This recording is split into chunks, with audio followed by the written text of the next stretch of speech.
And congratulations for Ye Avarapan. Thank you. As much as the film is iconic, the sequel, I believe, it's turn out to be a huge, massive hit. Hopefully.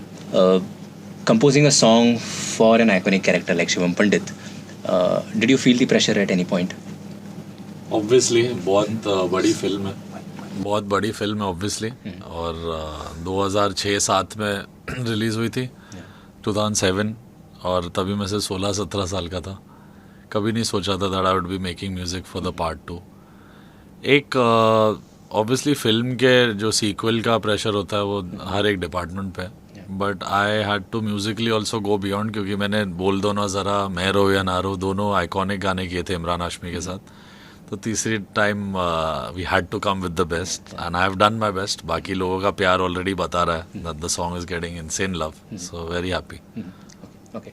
And moving forward, how will this song, where will you place the song in his emotional journey as the character? I think ये आवारापन जो गाना है, ये जैसे बना था also was made with the feeling of the character of Awarapan 1। वो picture मैंने देखी थी 3-4 बार थिएटर में देखी है, बाद में इतना टीवी पे भी देखा है, बहुत स्ट्रीम करके देखा है। सो कहीं ना कहीं आप रिलेट जब कर जाते हो कैरेक्टर से, तो म्यूज़िक उसको माइंड में रखते हुए बना, obviously with little tweaking to this story. But I would say ये जो गाना है, it is a tribute to something like a तोहफे रावण तेरा मेरा रिश्ता, जो फर्स्ट पार्ट में रहे हैं। उन दोनों गानों ने इस कैरेक्टर को 20 साल जिंदा रखा है, and I hope I can take that forward. And ये गाने में क्या है कि it's like old Shivam and new Shivam की एक मुलाकात है। It is the mixing and the meeting of Awarapan 1 and 2, and कहीं ना कहीं एक रिलेटेबिलिटी भी रखी है मैंने। जो मेलोडी सिंपल है, बात बहुत गहरी है, और ये सबकी लाइफ को कहीं ना कहीं एक डिफाइन करता है। सबने आवारापन की एक जर्नी अपने फिल्म के अलावा भी खुद की लाइफ में देखी है, तो जिन्होंने वैसी ज़िंदगी जी है वो बहुत रिलेट करते हैं इस गाने से। ओके। एंड अगर मैं आवारापन वर्ड की बात करूं, बियॉन्ड द फेस वैल्यू एक बेचैनी भी है एज एन इमोशन उस फ्रेज में, उस वर्ड में। इस चीज़ को फोर फ्रंट पे लाने के लिए क्या साउंड टेक्सचर्स आपने यूज़ किए हैं, क्या इंस्ट्रूमेंटेशन है, क्या लेयरिंग है? सो सबसे पहले तो जब शब्द वर्ड ही इतना गहरा है आवारापन, उसको एक चीज़ से डिफाइन नहीं कर सकते। आवारापन में इस गाने में एक कई खुशी भी है, कई रियलाइजेशन भी है, इंट्रोस्पेक्शन है, खुद के साथ बैठ के बात करने वाली फीलिंग भी है गाने में। कभी कभी लगता है कि किसी दोस्त को आप अपनी कहानी सुना रहे हो, ऐसे शब्द भी है गाने में। जी, आप किसी के साथ बैठते हो तो उसको बोलते हैं ना, मेरी ज़िंदगी का सफ़र खो गया यार, जब से वो मेरे दिल से इंसान जुदा हो गया, मेरी ज़िंदगी का सफ़र खो गया। तो इट साउंड्स लाइक आप नरेट कर रहे हो अपनी कहानी। तो लिरिक्स बड़े कॉन्वर्जेशनल है बट डीप है, बड़ी बात को एक सिंपल सरल तरीके से बोल रहे हैं। और जब मेलोडी इतनी सिंपल और हार्टफेल्ट और प्योर हो, तो उसको ज़्यादा अरेंजमेंट और ज़्यादा हैवीनेस से मैं नहीं भरना चाहता था। Obviously it is a balance of cinematic music with rock with little orchestral, सब कुछ का एक अच्छा बैलेंस है। And Bollywood being the centre, उसमें बॉलीवुडनेस भी है, एक फिल्मीनेस भी है। जो एक बड़े पर्दे का सॉन्ग होता है, वैसा अप्रोच है इस गाने का। बट कहीं भी we have not tried to do show off, यानी देयर इज़ नो एफर्ट कि अच्छा इसमें कुछ दिखा देंगे हम। वो गाने में एक इतनी सिंसियरिटी और सिंप्लिसिटी है कि soundscape wise guitars, drums, base तो मेन ओरिजिनल आवारापन भी एक रॉक बेस्ड एल्बम रहा है, एंड इसमें भी वो एक स्पेस काफ़ी गानों में वो टेक्सचर्स है। बट मेलोडी को ब्रीथ करने देना, लिरिक्स को सिंपल और हार्टफेल्ट रखना ही एक बहुत इम्पॉर्टेंट चीज़ होती है ऐसे गानों में। ये गाने अगर आपको लोगों के दिलों में उतारना है, उनके साथ रिलेट करना है, तो ज़्यादा मिलावट नहीं हो सकता, it has to be pure. And आपने कहा कि काफ़ी एक डेप्थ है गाने में भी, पोइट्री में भी, क्योंकि हर एक इंसान से गाने को रिलेट करना है, मेलोडी को, म्यूज़िक को। It's a Herculean task. हर किसी को खुश करना नेक्स्ट टू इम्पॉसिबल है। कंपोज करते टाइम आपके माइंड में क्या चल रहा था कि मुझे ये टच पॉइंट्स हैं मेरे, मुझे इन सब पे I have to reach the last emotion, last mile emotion, क्या था आपके मन में? सो आप देखोगे तो गाने में जो मेलोडी भी राइज एक ग्राफ है, और एंड में जाके एक लाइन कहता है कि ए ज़िंदगी छोड़ दे मुझे हो जा ख़त्म। यहाँ तक जब गाना पहुँचता है तो यहाँ तक अरेंजमेंट भी धीरे धीरे 2 इंस्ट्रूमेंट, 4 इंस्ट्रूमेंट, 5, 6, 7 ऐसे खुलते खुलते, और उस पॉइंट पे सारे इंस्ट्रूमेंट्स खुलते हैं. So there is lot of depth in the song, और मेरे को उसको सिर्फ निखारना था. एक सही singer, obviously Arijit came and sang it so well. सही राइटर, जैसे विराग मिश्रा जी ने लिखा है, रश्मि एंड विराग ने. और जो इतने भी मैंने म्यूजिशियंस, मेरी टीम, सब ने जिसने भी काम किया इस गाने पे, सबके क्रेडिट्स भी है. सबको एक ही मेरी ब्रीफ थी कि लेट्स नॉट अडल्ट्रेट द सॉन्ग. इसको जो इसकी ज़रूरत है उससे ज़्यादा नहीं करते. ये जो मांग है गाने की वो उतना ही करना चाहिए. एंड आई थिंक मेरे हर गाने के सक्सेस रहने के लिए ये एक बहुत सिंपल चीज़ मैंने फॉलो की है कि एज एन आर्टिस्ट हम कभी कभी over excel, over do, over perfection ढूंढने के लिए गाना ख़राब करते हैं. तो कहीं ना कहीं मेरा एक स्विच है माइंड में और सोल में कि मैं बोलता अब बस, अब यहाँ तक, यहाँ सही है. सो देर आर, जैसे मैं आपको अगर आप म्यूज़िकली समझाओ कि जो नोट है, अगर ना कोई प्यास है, अगर ये इधर की जगह ना कोई प्यास है इस स्केल में ले लेता, तो वो एक पुकार, वो जो एक चिल्लाना और वो प्यास वाली फीलिंग है वो नहीं आती. तो आप किस सुर में और किस स्केल में भी गाने को लेते हो वो बहुत इम्पोर्टेंट होता है. तो ये वही राउट है, तो फिर आओ तेरा मेरा रिश्ता की, बट एक नया दर्द है, एक टुडेज म्यूजिशियन की अंडरस्टैंडिंग है कि अगर मैं आवारापन 1 भी करता या 2 भी करता तो मैं क्या करता. ये वो गाना है. मैंने कभी ये नहीं सोचा इतना कि अच्छा सीक्वल है तो हमें किसी को बीट करना. ऑब्वियसली वो तलवार रहने वाली है. 20 साल से जो म्यूजिक लोग सुन रहे हैं उसके साथ तो कंपैरिजन होगा, बट वो सब भूल के आप एक अच्छा गाना बनाने का एफर्ट है. आई थिंक वही मैंने किया है. ओके. एंड मैं आवारापन फर्स्ट पार्ट की बात करूं, it was not a commercial success in that sense, but it became a cult later on, like one of the biggest cults of Hindi cinema. आपके साथ में कभी ऐसा हुआ कि आपने अपनी पूरी जान डाल के कोई गाना बनाया हो, वो उस वक्त उतना नहीं चला हो, but over the years it became a cult? ऐसे काफ़ी गाने मेरे. And how do you pacify yourself, और how do you make peace with it कि ठीक है उस वक्त उस गाने का वक्त नहीं था पर आज है? देखो, हर गाने का मैं मानता हूँ एक टाइमलाइन है, एक फेट भी होती है, किस मूड से, किस एनर्जी से और किन लोगों के साथ आप बनाते हो. सबकी गुड एनर्जीज होती है तो गाने चलते हैं. कभी कभी गाना बहुत अच्छा आप बनाते हो बट वो फिल्म पे भी डिपेंड हो जाता है कि हीरो कौन है. हमारे देश में विजुअल मीडियम है म्यूज़िक का, लोग पहले गाने देखते हैं फिर सुनते हैं, तो वो मैटर करता है किस चेहरे पे भी आता है और उसको कितनी सही मार्केटिंग भी मिलती है.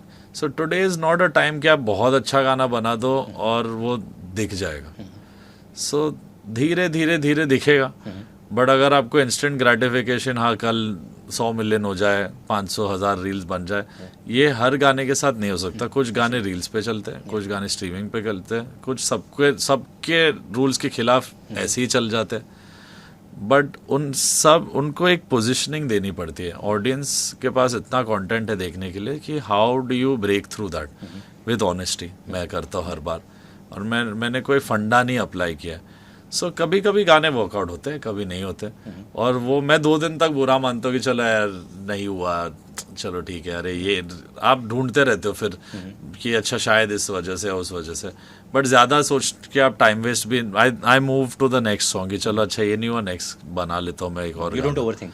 नो, बिकॉज आई रियलाइज कि मेरे से बड़े फैक्टर्स है एक गाने को चलने में. जब मेरा म्यूजिक वीडियो मेरे चेहरे पे आके अगर नहीं चलता तो then I get into an understanding अच्छा शायद मैं ज़्यादा सोचूंगा. फिर मैं 10-15 दिन लेके सोचता हूँ कि अच्छा शायद साउंड कुछ ज़्यादा ही नया कर दिया है, कुछ अलग ही एक्सपेरिमेंटल हो गया, शायद ये नहीं सुनना चाहते लोग, या ये अभी का नहीं 2 साल आगे का गाना था.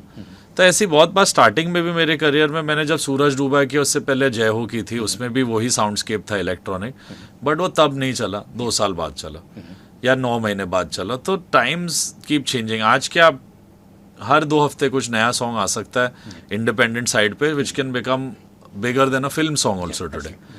और मैंने कभी कभी देखा है कि मेरे जो गाने हैं, जैसे जान है मेरी राधे श्याम से, या तेरे मेरे करके गाना फ्रॉम शेफ, वो उस पीरियड 3 महीने जब फिल्म प्रमोट हो रही थी या मार्केट हो रही थी बिल्कुल नहीं चले. लोगों ने उस तरीके से उसको प्यार नहीं दिया। अब उसके नंबर्स देख लो, उनके व्यूज़ देख लो, लोग कॉलेजेस कॉन्सर्ट्स हर जगह रिक्वेस्ट भी करते, तो मैं भी सोचता हूँ सर ये तो लोगों ने सुना है, मैंने खुद नहीं पता रिविजिट किया कभी, अपने प्लेलिस्ट में ऐड ही नहीं है क्योंकि फ्लॉप है कि हमने बोला छोड़ो इसको, हटा, ये तो चलता ही नहीं, कौन गाएगा।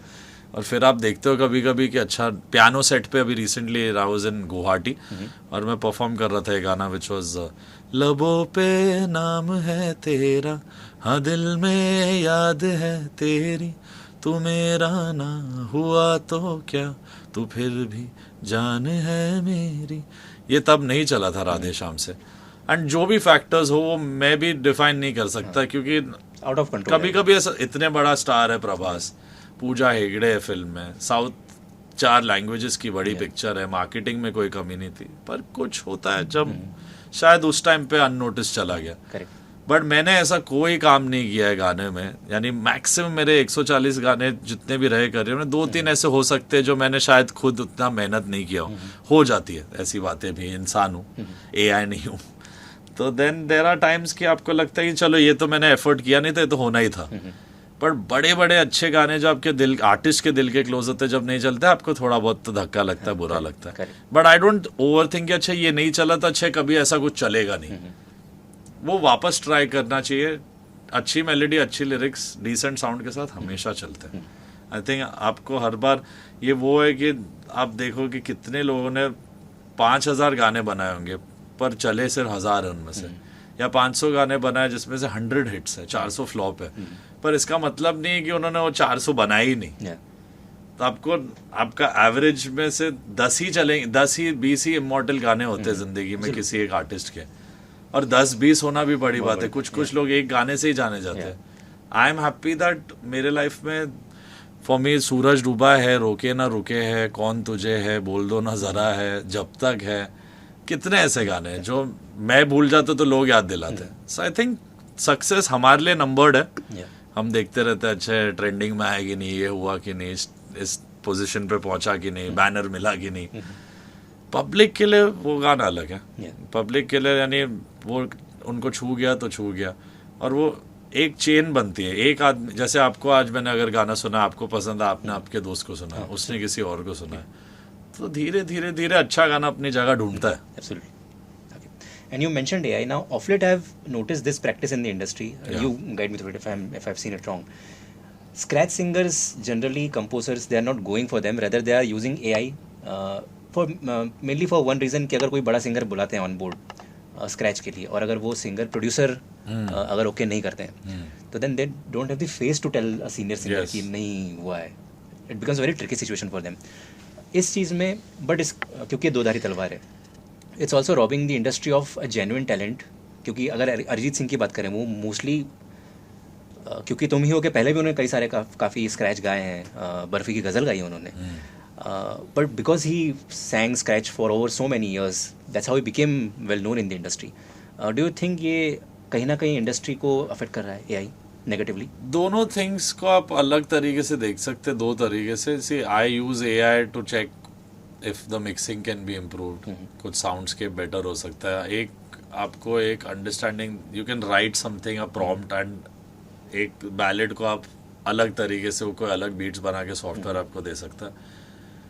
बट न्यूअर लोग के लिए इट इज़ नाइस, क्योंकि जब वो एक बड़े आर्टिस्ट को अप्रोच ही नहीं कर सकते, लेबल्स को सुनाएंगे गाना कैसे, कभी कभी कंपोजर्स की आवाज़ खुद की इतनी अच्छी नहीं होती, सो दे यूज़ AI वॉइसेस टू एक प्रेजेंटेबल स्क्रैच बन जाए कि हम प्रेजेंट ही क्या करें। अगर खुद नहीं गा सकते आप गिटार पे या पियानो पे, तो लेबल हेड या म्यूजिक सुपरवाइजर कैसे समझेगा, या डायरेक्टर भी। तो सबको कहीं ना कहीं, जो लोग लिख सकते हैं उनको कंपोजिंग नहीं आता तो AI कंपोज कर ही दे देता है, जिनको कंपोजिंग आता, सिंगिंग नहीं आता तो उनके, तो सबके it makes the job quicker. Final में यानी वो एक ह्यूमन एलिमेंट को लाना ही पड़ता है, यानी वो वहां तक तो बात नहीं पहुंची कि वो पूरे इमोशन को समझ सकता है। समवेयर इट इज गुड कि यानी मैं देखो, मैंने बहुत बार सिंगर्स के साथ काम जब किया है, मैंने उनके साथ क्लैरिटी रखी है कि सर शायद ये आवाज़ नहीं जाएगी, पर मैंने कभी ऐसा नहीं किया कि सोनू निगम को भी गवा दिया, अरिजीत सिंह को भी गवा दिया, KK को भी गवा दिया, और फिर बोला अब चुनेंगे। मैं बहुत श्योर रह चुका हूँ. आई थिंक मेरे मन में जो एआई है वो जानता है कि कौन से सिंगर का गाना है. तो जब केके का गाना रहा है केके सर को ही मिला है, सोनू निगम का गाना है सोनू निगम को मिला है.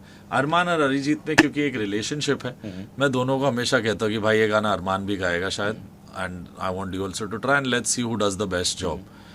तो वो रिलेशनशिप पे भी होता है. एंड अरमान के लिए भी जैसे अरिजीत ने इतने डेमोज गा के वो अरिजीत सिंह बना, अरमान ने भी बहुत रिकॉर्डिंग्स में असिस्ट करके सोनू निगम की रिकॉर्डिंग्स, के की रिकॉर्डिंग्स, अरिजीत को काफ़ी गानों में अरमान ने रिकॉर्ड भी किया है. तो इन सब चीज़ों से एक सिंगर सीखता भी है. तो इट इज़, हाँ, वो पॉइंट ऑफ व्यू से आप कह सकते हो कि वो एक्सपीरियंस उनको अब नहीं मिल रहा to learn the ropes of the industry. But I think it is better to use an AI voice than hurt anyone. वो सीनियर क्यों हो, नया हो, कोई भी हो, आप किसी को, और या तो आप दम रखो, जैसे मैं बोलता हूँ क्लैरिटी से कि भाई you are new and we are trying your voice. और मैं किसी सीनियर को तो वैसे बुलाता ही नहीं हूँ गाना गाने के लिए जब तक मैं खुद श्योर नहीं हूँ. So I keep it very clear. मैं प्रोड्यूसर से पहले ही बात करके रखता हूँ कि भाई ये मेरा विजन है, एक बार अगर ये गाएंगे तो फिर मेरा काम है उस सिंगर से बेस्ट निकलवाना. So I don't go only till that point. मैं बहुत श्योर रहता हूँ. बट अगर आप ऑडिशन कर सकते हो अपने सॉफ्टवेयर से, अभी तो धीरे धीरे सबके वॉइस मॉडल्स भी आएंगे, you will be able to select कि अच्छा if you want to hear the song and how it sounds in Armaan's voice और समवन एल्सेस वॉइस, तो एक आपको एज अ क्रिएटर सुनाई दे सकता है सॉफ्टवेयर के थ्रू कि ऐसा कुछ लगेगा. बट आपको भी नहीं पता वो सिंगर आके स्टूडियो में क्या मैजिक कर सकता है. So that human element is not going to be killed easily. I think future में बहुत सारे गाने AI भी होंगे, बहुत सारे ह्यूमन गाने भी होंगे, बट जिस गाने से आपको फील होगा सबसे ज्यादा वो ह्यूमन गाना ही हो सकता है. Absolutely. Do you think the magic lies in imperfection of human beings? Fully. I think जो मैं कीबोर्ड से वायलिन बजाता हूँ और जो एक इंसान खुद बजाता है, उसमें जो कमियां हैं, जो खामियां हैं, उसमें भी मैजिक है. Absolutely. A human being coming into a room and playing a violin is putting his heart and soul, वो गाने में झलकता है. कीबोर्ड सॉफ्टवेयर से हमेशा आपको नहीं, you will not be able to touch that part of the soul. And you said in one of the previous answers that India क्योंकि एक विजुअल मीडियम भी है तो music has to work a certain way. एक दो हफ्ते पहले मैं अभिजीत वगानी से बात कर रहा था, आप शायद जानते होंगे उन्हें. यस, मेरे साथ बहुत काम किया उन्होंने कहा कि रेवेन्यू सिस्टम पे उन्होंने बात की कि वेस्ट में it's really different and India में it's very different, and it's because of the market, the way market operates in India. Do you agree with that? Revenue system यानी what did he say exactly? Royalty या residual जो भी रहता है वो तो है. देखो आप किस तरीके के कॉन्ट्रैक्ट्स भी साइन करते हो with so and so label या आर्टिस्ट या प्रोडक्शन हाउस, सबके लेवल्स है and no one exactly knows कि क्या उनके तरीके या किस टर्म्स पे अग्री करते हैं. What Rahman sir will get as a deal will not be what I will get as a deal. What I will get as a deal may be Abhijeet will not get. What he get someone new will not get. तो I think आपके खुद के decision making पे भी है. Obviously हमारे country के laws improve हुए हैं, बट जो मास्टर शेयर है रॉयल्टी की वो प्रोडक्शन हाउस और लेबल की रहती है. Artist have not gotten that. Somewhere on the south side of films, south industry में कहीं ना कहीं वो शेयर होते हैं बड़े आर्टिस्ट से, पर कहीं ना कहीं वो बैलेंस भी होती है कि कोई अपफ्रंट फीस ले लेते हैं या तो कोई नहीं लेते और फिर बोलते हैं कि अच्छा गाने की रेवेन्यू जो बनेगी उसमें से लेंगे. बट देयर इज़ थोड़ा सा lack of clarity on the Hindi film side. यहाँ हमें कुछ नहीं पता क्या होता है. यहाँ सबके कॉन्ट्रैक्ट्स अलग है, सबके रिक्वायरमेंट्स अलग है, सब क्यों एक प्राइस पे मान रहा है, कौन दूसरे प्राइस पे मान रहा है, किसी का कुछ क्लैरिटी नहीं है. In the south there is a lot of respect to the composers. उनका नाम डायरेक्टर जितना बड़ा आता है उनको उतने ही पैसे मिलते हैं जो एक हीरो को मिल रहे हैं, क्योंकि उनको पता है कि फिल्म से, म्यूज़िक से जो म्यूज़िक है वो फिल्म को और हाइप करता है और एक पोजिशनिंग देता है. तो आई एम ग्लैड कि एटलीस्ट वहाँ हो रहा है धीरे धीरे, शायद यहाँ पे भी हो, but it is a slow process here. It is not fully wrong but it is not fully right also. यानी 100% कोई रॉयल्टी में क्लैरिटीज़ नहीं है.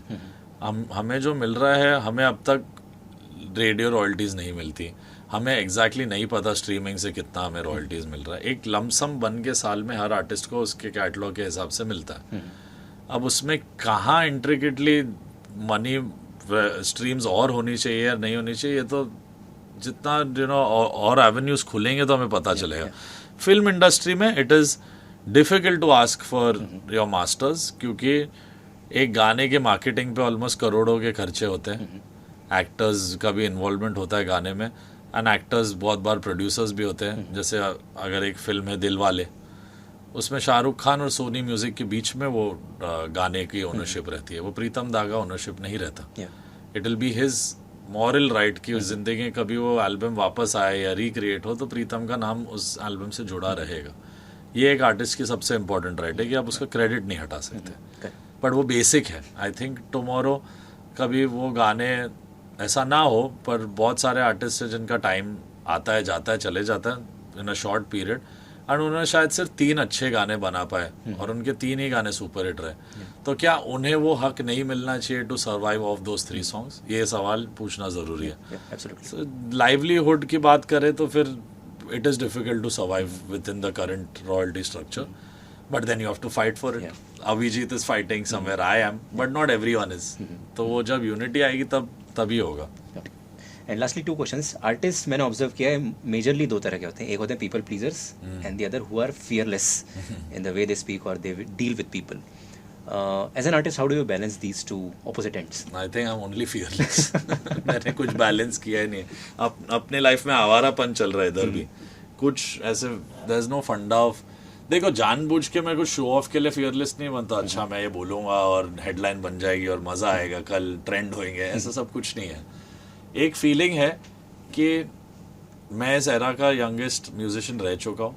जब मैंने डेब्यू किया था कोई भी मेरे उम्र का नहीं था, 23 का था मैं, और पिछले 7-8 साल में भी जो आए हैं सबने अच्छा काम किया है। बट मैं अपने जॉनर में जो मानता हूँ प्योर हार्टफेल्ट रोमांटिक म्यूजिक है, मुझे लगता है मैंने बहुत बेहतरीन अच्छा दिल से काम किया, इसीलिए लोगों ने इतने साल तक याद भी रखा है वो काम। सो जब आप अच्छा काम कर सकते तो आप फियरलेस ऑटोमेटिकली हो जाते हो। एक सिस्टम है, उसके अंदर ये 15-20 कंपोजर आते हैं और कुछ सीनियर्स है जो सिस्टम में शायद नहीं आते। अब मैं नहीं बोलता कि मैं वो सीनियर्स का लेवल पे अपने आप को मानता हूँ या मैं इन जूनियर्स के लेवल पे, मैं किसी के लेवल पे मानता ही नहीं हूँ। मैं मानता कि मैं अच्छा काम करना है, जो मुझे करने देगा मैं उसके साथ हूँ, जो नहीं करने देगा मैं उसके साथ नहीं हूँ। सिंपल। अब वो मेरे पिता क्यों ना हो, कभी कभी वो भी चिल्ला देते हैं, हो तो गया गाना, कल देना है, कितना मिक्स करोगे? पर नहीं पापा रुको, अभी करना है, कुछ पेंडिंग है गाने में। So my fight is for music and it is with people who are against doing good music. अगर आपको अच्छा काम करना है, लड़ाई होगी नहीं।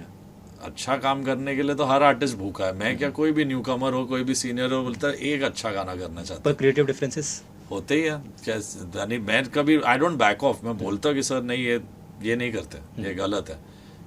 But it is the ability of the सामने वाला इंसान की वो क्रिएटिव डिफरेंसेस ले सकते हैं कि नहीं ले सकते।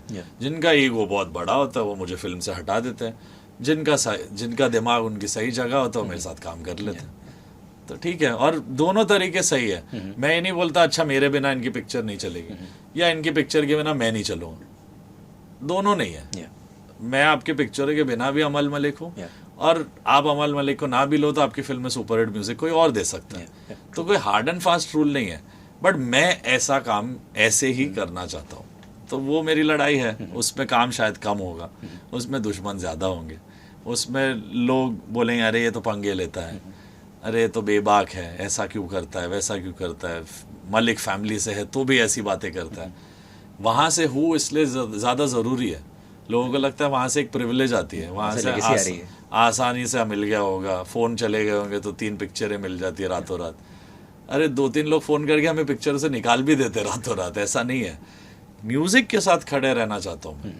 अगर आप अच्छा म्यूज़िक करने खड़े हो मेरे साथ तो हूँ। आपकी फिल्म का बजट 5 रुपीज़ हो, नो प्रॉब्लम।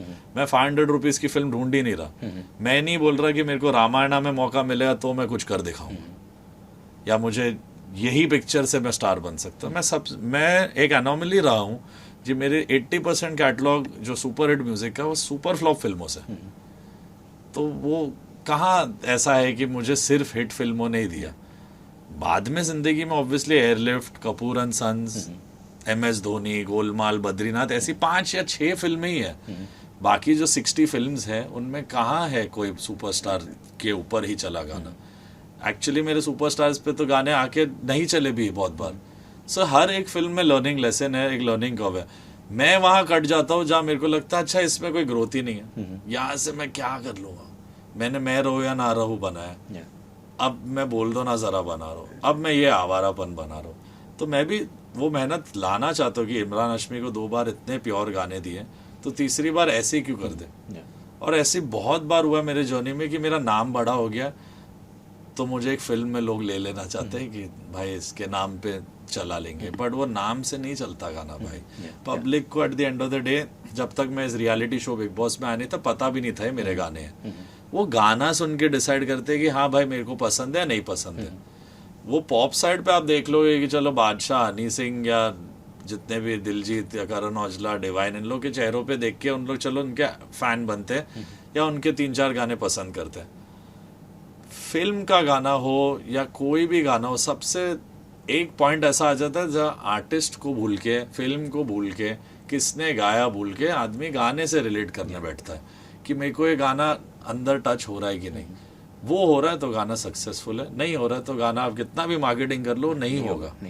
तो it is a balance of doing good work with good people and getting the due marketing for that song. तो अगर तीनों चीजें चेक होती तो गाना बहुत अच्छा चलता है, कुछ एक चीज मिस होती तो कम चलता है, बट इवेंचुअली एक अच्छा गाना पहुंचता है। शायद उस दौरान में ना पहुंचे जो आपको लगता है कि 2 दिन में हिट हो जाए, 2 हफ्ते में हो जाए, 1 महीने में हो जाए। It doesn't work like that. हम लोग को फिल्म साइड पे एक्सपेक्टेशन सब डायरेक्टर्स रखते हैं और हर मार्केटिंग टीम, हर लेबल सोचता है कि अरे फिल्म आ रही है इस डेट पे, उससे पहले सारे गाने सुपर हिट हो जाने चाहिए। म्यूजिक ऐसे नहीं चलता। डांस ट्रैक एक दिन में हिट हो सकता है, एक सैटरडे नाइट को कोई क्लब में लड़की ब्यूटीफुल कर गई, मेरा एक किया हो गाना है, वो हिट हो सकता है। बट अगर आप गाना करते हो जैसे तो फिर आओ, ये तब आके इमीडिएटली सुपर हिट तब भी नहीं हुए थे, तब भी लोगों ने क्रिटिसाइज किया था, अरे ये ठीक ठाक गाना है, उस साल तो और बेटर एल्बम्स थे, ये क्या बना दिया। आज 20 साल तक जिंदा है वो गाने। आज हमें ज्यादा कंपटीशन उन गानों से लगता है जब हम सीक्वल में कर रहे हैं। क्यों? क्योंकि उन गानों में कुछ था, एक रस था, 20 साल की एक जर्नी, एक आर्टिस्ट की एक क्रिएटिव रही है। तो वो सब चीजें गाने में जितना आप इंटेंशन अच्छा रखोगे ना, वो पब्लिक तक पहुंचता है। अगर और लव सॉन्ग्स की सबसे या हार्ट ब्रेक सॉन्ग्स की सबसे बड़ी सच्चाई ये कि आप झूठ बोलोगे ना तो पकड़ा जाता है गाने में। If the emotion is not true, public नहीं सुनेगी। And lastly, क्योंकि ये Awarapan has elements of rock also. I'm a huge rock fan, and I was heartbroken because 2000s was the peak of rock music in Bollywood. But after that, 2010s was when it started, going to the lower end of the curve. Do you think it will make a massive comeback? The genre itself in Hindi film music. I think if done right, बहुत अच्छी तरीके से करो तो फिर सब genres अच्छे। अपने गाने की डिमांड क्या है? अभी इस गाने को अगर मैं EDM बना देता तो it would not be right for this melody. इस गाने की डिमांड थी ड्रम्स, गिटार और लाइव बेस, ये सब चीजें। So we have done that. साथ में थोड़ा कीबोर्ड से एलिमेंट्स है, सॉफ्टवेयर पे प्रोड्यूस्ड साउंड्स भी है। But I think it has already made a comeback with this song, with having Arijit Singh sing a rock anthem this year. I think बहुत सारे लोग will also believe that the genre is back and we should do it. So original Awarapan का एक era जो था 2007 में, early 2000s to 2011 तक rock music, rock bands दुनिया भर में गूंज रहे थे।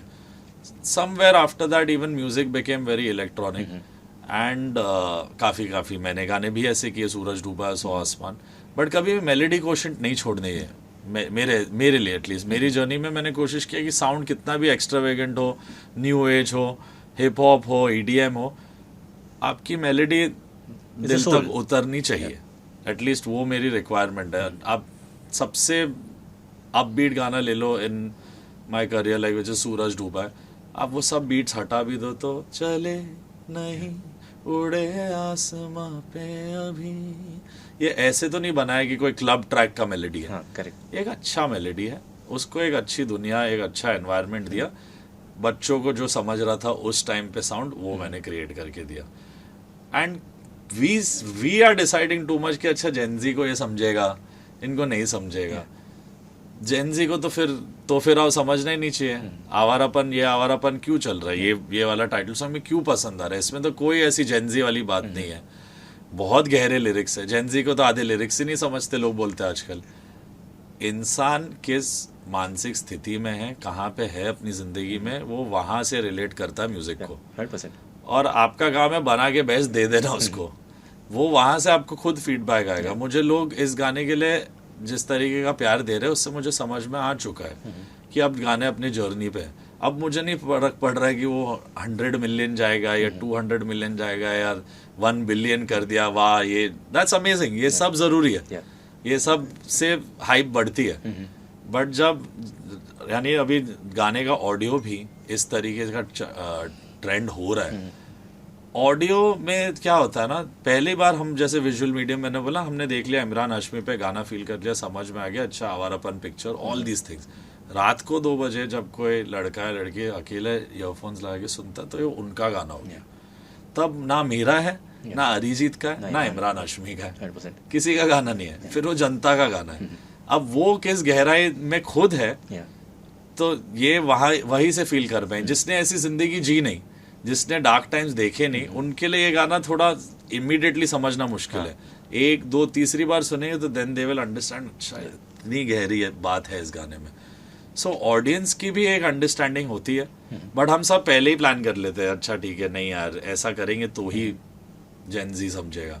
मेरे फैंस 12 साल की उम्र से लेके 70 साल के भी है, तो मेरे को सबके लिए सोचना पड़ता है। मैं अच्छी मेलोडी, अच्छी लिरिक्स को फर्स्ट प्रायोरिटी देता हूँ, then comes doing all this सजावट on the song. And true art is the one which makes how you feel, you know, it triggers your feelings. Yes. That's how you measure the excellence of any art. If you are connected to yourself as an artist, Yeah. लोग आपके music से connect होंगे। Perfect. So with that we have reached the end of this conversation. कुछ ऐसी बात जो मुझसे पूछनी रह गई हो या आप कहना चाहते हो तो आप कह सकते हैं। मैं तो बहुत बहुत थैंक यू कहना चाहता हूँ मेरे सारे अमालियन, सारे लिसनर्स जितने भी दुनिया भर में हैं। अभी तो मैंने कभी सोचा ही नहीं था, 10-12 साल पहले एक छोटा सा स्टूडियो था अंधेरी में जहाँ से मैंने शुरू किया, यानी इट्स अनबिलीवेबल कि वहाँ से गाना पता नहीं कहाँ का, ट्रिनिडाड में भी बज रहा है, ब्राज़ील में भी चल रहा है। इट्स यानी when I open the streaming apps and see कि कौन से देशों में बज रहा है, मेरे को खुद बिलीव नहीं होता। और मैं खुश हूँ कि एक छोटे बच्चे ने अपने सपनों को छोड़ा नहीं, अपना बेस्ट किया, अपने डैड के लिए किया। एंड मैं बहुत यानी I am very grateful to my fans कि मैंने एक 7-8 साल की जर्नी जो ली अभी recently, by not doing too much work, letting go of many projects. ऐसा होता है इस इंडस्ट्री में, लोग out of sight out of mind हो जाते हैं, बट मेरे फैंस ने कभी ऐसा होने ही नहीं दिया और मेरे गानों को ऐसे सेलिब्रेट किया जैसे कि कल रिलीज़ हुआ है।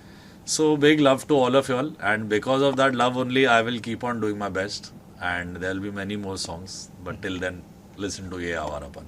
Perfect. So on that note, thank you so much. It was a pleasure and a very insightful conversation to have. Thank you so much, and I wish you all the best. Thank you. Please take care.